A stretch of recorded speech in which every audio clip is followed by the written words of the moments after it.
नर्मदे हर. काल सीतावन या ठिकाणी पोहोचलो आणि सीतावनाचं दर्शन वगैरे घेतलं. तिथं बसलो, बराच वेळ तिथे घालवला आणि सीतावनहून दुपारी निघून रतनपूर या ठिकाणी आलो. 10 किलोमीटर अंतर होता आणि रतनपूरमध्ये रात्री मुक्काम केला आणि रतनपूरहून सकाळी निघालो. आता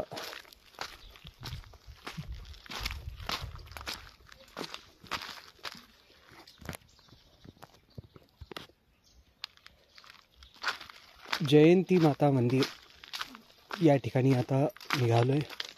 रतनपूर ते जयंती माता मंदिर असा हा प्रवास चालू आहे. जंगल आहे, पूर्ण रस्ता आहे पण सगळं जंगल आहे दोन्ही बाजूनी.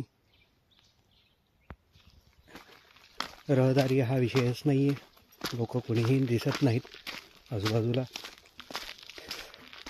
आणि एकट्यानेच मैयाचं स्मरण करत, श्रीराम जय राम जय जय रामचा जप करत, छान निसर्गासोबत अनेक पक्षी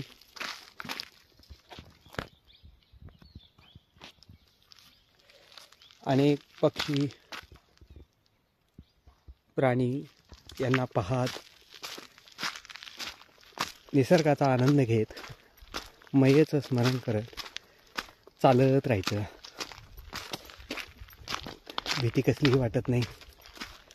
आणि पक्ष्यांचा किलबिलाट आवाज ऐकायला मिळतो, पक्षी बघायला मिळतात, खूप आनंद होतो. एक सांगू का, निसर्ग खूप काही आपल्याला देतो, खूप मोठा आनंद देतो तो आपल्याला आणि आपल्याकडून कसलीही अपेक्षा करत नाही. तो फक्त आनंद देतो आपल्याला. निसर्गाच्या सान्निध्यात गेलं की निखळ आनंद मिळत असतो. पहा ना, पाहिलं तरीही माणसाला खूप आनंद मिळतो. इथे फसवणूक नाही, इथे खोटेपणा नाही, इथे काही वेगळीपणा नाही.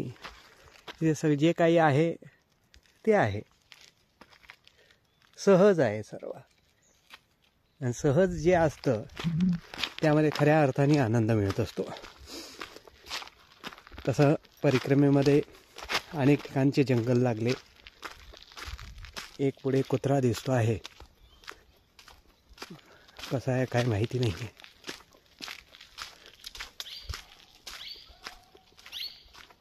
आदिवासींचा कुत्रा असावा तो, दिसतो आहे पुढे. हा कुत्रा आदिवासीचा दिसतोय. सहसा प्राणी कोणते काही करत नाहीत, घाबरण्याची आवश्यकता नसते. नर्मदे हर, नर्मदे हर. रतनपूर ते जयंती माता मंदिर प्रवास चालू आहे. नर्मदे हर. उद्या जयंती माता ते पुढचा मार्ग 21 किलोमीटरचा आहे आणि पूर्ण जंगल आहे. आणि त्यांचं सांगणं असतं की सगळे ग्रुप वाईजच ते पाठवत असतात. अशा पद्धतीने उद्याचा प्रवास एका दिवसामध्ये तो प्रवास करायचा आहे उद्याचा.